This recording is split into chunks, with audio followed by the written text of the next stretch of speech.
Hello, Starshine. My name is Liz and this is my channel, Simsational Stories. If you have not seen my videos before and you enjoy this one, please like and subscribe. And maybe check out my Facebook page where this whole thing began as well. All relevant links are in the description below. And of course, if you're a Sims player and you'd like to download any of the characters featured in my stories, just search the hashtag Simsational Stories on the Sims 4 gallery. All original content is created by This Is Not Eric. Alrighty then. So, welcome, and what is up, Buttercup? Are you having a good day? Or a bad day? Whichever your answer, please allow me to distract you from your life and tell you a story, a Simsational story. Before I begin though, I'd like to issue this blanket content and trigger warning. The following story is just Sims, hey. I'm not going to apologise for treating them terribly, if that's what I've done, But I do want to assure you now that although I mean absolutely no harm, I completely understand if you feel unable to consume my content. Many loves, and we will catch each other on the internet elsewhere. Okay, so now we've gotten that over with, let's go. Today's story is from Blanchard the Bachelor, and we're at chapter 1. All subsequent chapters will be put into a playlist on my channel, where you can hear the entire story in chronological order.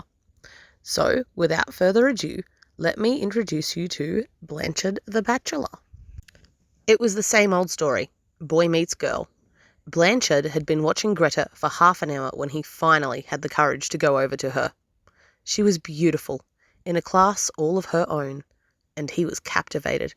He wanted her, badly.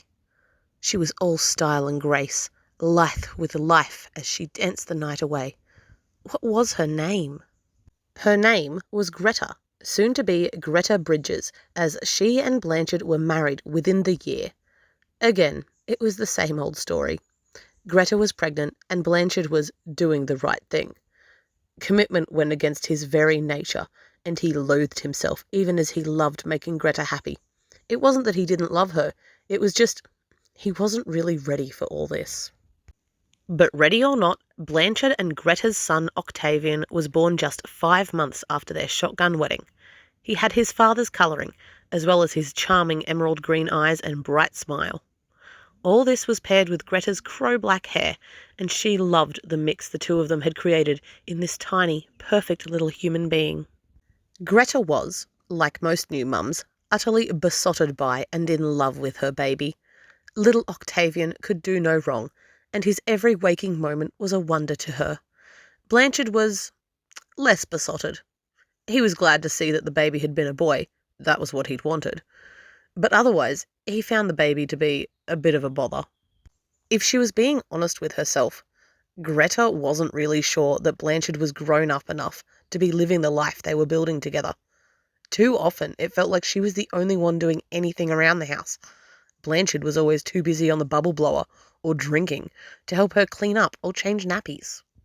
In fact, Greta was beginning to realise that Blanchard actually drank quite a bit more than she'd ever noticed in the months before their marriage. She actually thought that he'd started to drink a bit more. And she wasn't wrong. Blanchard was beginning to realise what a big mistake he had made. He loved being married, in some ways. Greta was a great cook. Blanchard hated cooking. And she kept the house they rented spick and span. And with both of them working, Octavian went to daycare. They had enough money and everything to pay their bills. That stuff was fine. But it was everything else that bothered Blanchard.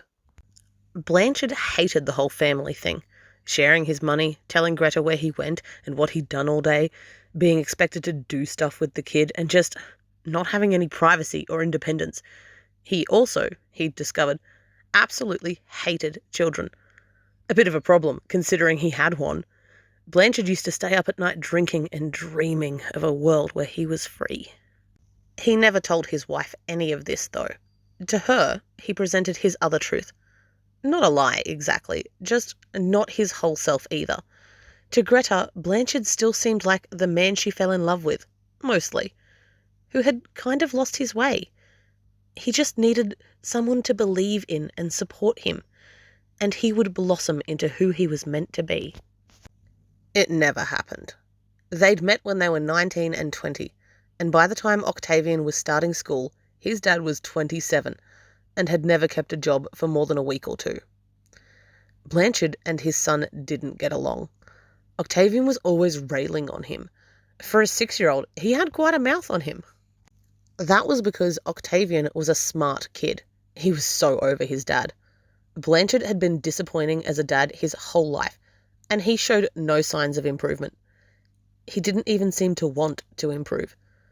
Octavian felt like his dad didn't love him, didn't care about him, and as a result, he strived not to care about his dad in return. Octavian loved his mum, though. His mum was amazing. Greta managed to juggle being a primary school teacher along with being a homemaker, seemingly without struggle. She was a creative cook whose baking was famous across the neighbourhood, and she always made sure to help Octavian with his homework. She was the best mum ever. The only way Greta ever let her son down was by being so vulnerable to and in love with his father. It was sickening, really, the hold Blanchard held over Greta's heart. Octavian hated to watch her obviously hurting, but giving in each time her husband went back on his word, disappeared drinking, or spent their grocery money on bubbles for his blower again and again. Not that any of it ever seemed to help. He could drink from sun up till sundown, blow all the bubbles in the world, and yet Blanchard still hated his life. He had tried so hard for so many years now. When was enough enough? He was just not made for it, the whole husband and father gig. It just wasn't who he was. Greta was happy. You could see that just looking at her. But Blanchard wasn't happy.